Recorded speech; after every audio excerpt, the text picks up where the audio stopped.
বাবা বললেন, অন্ধকারে একটুখানি দাঁড়িয়ে থাক আমার মাটির তলার একটা সুড়ঙ্গে নেমে গেল। খুব আস্তে আস্তে আকাশে প্রান্ত নির্ণয় ভুল করে ছুটে গেল একটা উল্কা। বন্দরে একটাও জাহাজ নেই, রাস্তাগুলো দুলে ওঠে। কি যে হলো বুঝতে বুঝতেই কেটে গেল আরো 19টা বছর। এর মধ্যে কত হুড়োহুড়ি, কত মধুলোভীদের সঙ্গে ঘুরবা।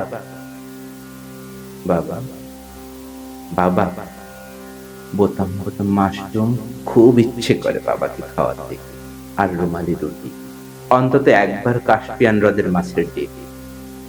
ইচ্ছে করে একটা বারান্দাওয়ালা ঘর উপহার দিতে। বাবার থেকে এখন আমি বয়সে অনেক বড়। আমার 21টা হাত, 3টে চোখ, প্রতিদিন 700 দরজা পেরিয়ে যায়। শ্যামপুকুর দিয়ে হেঁটে যাচ্ছেন আমার অল্প বয়সী বাবা। বলে ওঠে, সাবধানে যাও, গাড়ি চাপা পড়বে যে, ফুটপাতে ওঠো। পাঞ্জাবিতে বগলের দিকে ফুটো। আমার পাঞ্জাবি লাগবে না বাবার গায়ে। একটাও 10 তলা বাড়ি দেখেন, আমি সেখানে থাকি। জেনে গেলেন না বাংলাদেশ নামে একটি নতুন দেশ হয়েছে তার জন্মস্থান ঘিরে। আমার ছেলে ঠাকুরমার পাশে শুয়ে গল্প শোনে, ঘুম পাড়ানির গল্প। ওইসব গল্প কিছুদিনের মধ্যেই শরীরে আঁট হয়ে যায়। নতুন নতুন গল্প বানাতে ছেলের দল হই হই করে ছুটছে। বিমানে একটা বিন্দু হয়ে মিলিয়ে যাচ্ছে আকাশে।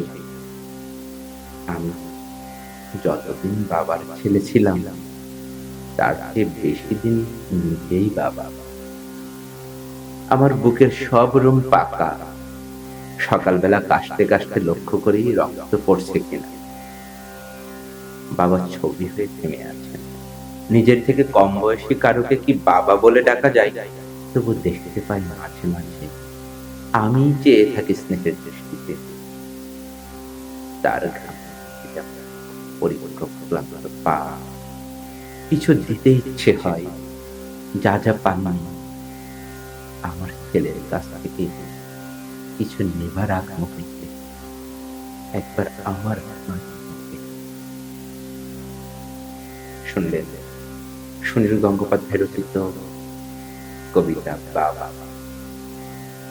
সবাইকে ধন্যবাদ। ভালো